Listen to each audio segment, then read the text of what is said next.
In the far corner, light was caught by a shimmer. Peaceful, golden, and unmistakable, that was it. None of that was water. Not at all. Fine powder. It was like a hidden treasure. There was gold sitting there, just waiting to be discovered. This felt like a planned event. It was as if the earth were trying to tell us something, like a sign. Much more than just another day on the claim, it was the start of something monumental for Parker Schnabel. After that, there was more to it than a lucky break or a wealthy vein. The machine, shrouded in secrecy and myth, was enormous and fraught with danger. A troll who has been long forgotten yet who possesses immense wealth. And it was going to alter the course of history. Earlier than the very first grain of gold landed in the pan, Parker Schnabel shocked even the most seasoned miners with a decision he made before the trommel emerged from the underbrush. He proceeded with caution in his subsequent endeavor. At it, he lunged. There was nothing average about Dominion Creek. Parker unflinchingly invested $15 million into it. A bold move rather than an impulsive one. An earthquake was felt due to the magnitude of the investment. $15.3 million wasn't merely cash. The burden of every previous season's writing in one place, together with legacy strain, was to blame. Unbridled conviction, no safety net, no backup plan. Discovering wealth wasn't the point. Reimagining Klondike's potential in the current day was the central theme. Dominion Creek just gave the exciting but nebulous prospect of untold riches without any guarantees. With all his might, Parker listened and responded. I would say that was your final. That, I believe, is all. There you have it, the final one. I thought I had dirt, but nope. Well, that's it. A belief that he had taken from a hockey great was essential to his decision. You miss 100% of the shots you don't take, Wayne Gretzky once said, and that statement resounded throughout Parker's career. Life support wasn't his objective. Even by conventional measures, it was a failure. He dared to be reckless in his pursuit of his goal, 5,000 ounces of gold from a single claim in a single season. From the very beginning, he was haunted by this mysterious presence. A figure that threatened to derail the camp like a tempest, compelling every shovel and machine to work harder. However, the amount was irrelevant. The attitude was crucial. Dominion was more than a geographic location. It transformed into a battlefield where time was of the essence. Every setback would have a price, and every triumph would necessitate perseverance and sacrifice. There was some preparation on Parker's part. As far as he was concerned, the earth could take whatever a man had. However, he persisted anyway, as gambles are more like obstacles than promises.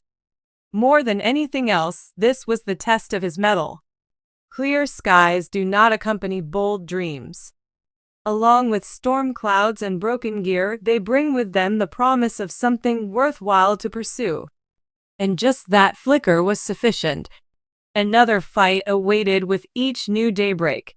There was no mercy or patience shown by Dominion Creek.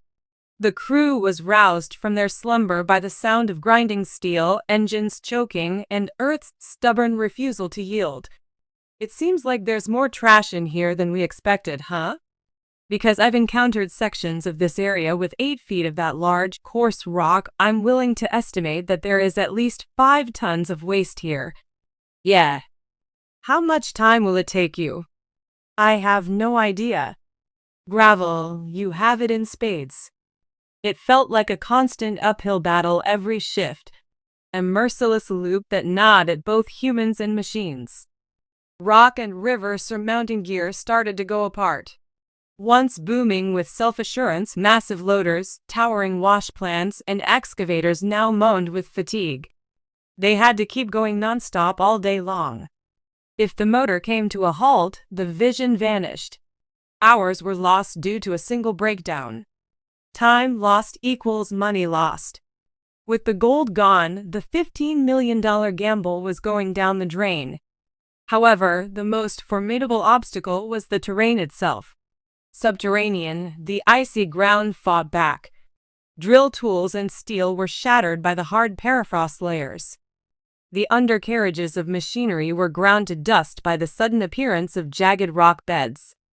With each day that flickered with potential, another dragged on in quiet. The gold pans were dry and hope was running low. It was still there. It went up. A wave of fear washed across the camp with each machine cough and splutter from the wash plant. With just one slack belt and one jammed drum, and the shedding of financial blood started. A sum of several $1,000s vanished in an instant. It went beyond being annoying. It was disastrous. We were no longer engaged in mining. Endurance was the key. Resilience was put to the test hour after hour. Dominion Creek was eroding them piece by piece, but they kept going, not for glory, but just to stay alive. After that, things started to change, not because of chance, but because of fate. The gigantic structure, which had once rumbled with life, now sat motionless, its frame burying into the ground as if abandoned in mid-breath.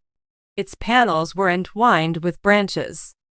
The sides were marked with grooves caused by rain. There was purpose beneath all that destruction, though. This debris was not your average wreck. The enormous revolving drum was a trommel, and its original purpose was to extract gold from the ground. Its prime was when it gorged itself on unfathomable quantities of rock and gravel.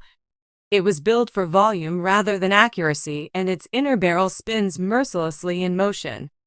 One of its traits was strength. Exquisiteness was not. Its secret was that defect. The system failed to pick up on the fine gold, flecks, and other small particles. It all went down the drain with the garbage because it passed right through its screening. The gold was present. The problem was that the technology couldn't preserve it. What slipped between the cracks was deemed useless in those days.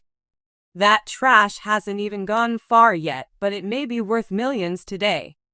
The mound remained intact around the trauma. Mounds of neglected dirt dumped and abandoned, untreated and undeveloped. After all these years, nobody had come back to sort through the data that the machine had omitted. There was still that dirt, patiently waiting. Leaning in, Parker brushed off the heavy coating of dust covering the metal skin. The air within the drum had been sitting stagnant for many years. Something flickered as his eyes adapted to the low light. There was no rust. There wasn't any trash. It was unlike anything before. Something shimmery. Solid gold. Tucked between grime and history, there is only a gentle shine. Still, it existed. A burst of yellow light that conveyed more meaning than words alone. There was more to the troll than meets the eye. A hidden time capsule, housed in an airtight vault, was there. Everything was revealed by that one sparkle. This was more than simply metal scrap. It was all that remained of a dream that had been left behind far too quickly. Old gear wasn't the only thing that Parker had found. All of a sudden, the rumors made sense, and he had stumbled onto the unfinished tale of another gold rush. An operation that was in the middle of its run disappeared into the woods, and among the oldest voices in the Klondike, there were unfinished tales about a huge machine. Everyone thought the funds had run out. Some said the crew couldn't dig because the ground froze too quickly. The kind of machinery malfunction that can abruptly end a season was rumored to have occurred. One detail remained unmoved, regardless of the reality. They failed to complete the task. The hefty, rich, and almost legendary pay dirt, which included gold, had been left in its original location. Resurrecting the traumatized person needed more than just machines. Control was necessary. Even while clearing, the machine wasn't idle. Under its weight, it had crumbled. Once designed to move, its body now lay motionless like a tombstone. Time had reduced it to a skeletal behemoth, bonded to the frozen earth, corroded to its bolts, and ensnared by the roots of the forest that had taken possession of it. Transferring it was like extracting iron skeletons from the ground. The picture had blended in with its surroundings. Frost had penetrated into its joints and roots had threaded themselves through its substructure, eventually growing into tiny fissures that ran like veins through the steel. Beyond corrosion, it was damaged. As a relic from another era, it remained immobile. It needed exactitude to dig it out. The potential that had been built up over decades could have been shattered in an instant due to a single thoughtless cut or incorrect lift. Yet, the workers moved at a snail's pace. The speed of treasure hunters and the precision of archaeologists were both evident as they dug. The machine appeared to be in a state of disarray when it was ultimately released from its confinement. And that was just the start. Age had hollowed out the trommel which had once been a rumbling engine of productivity.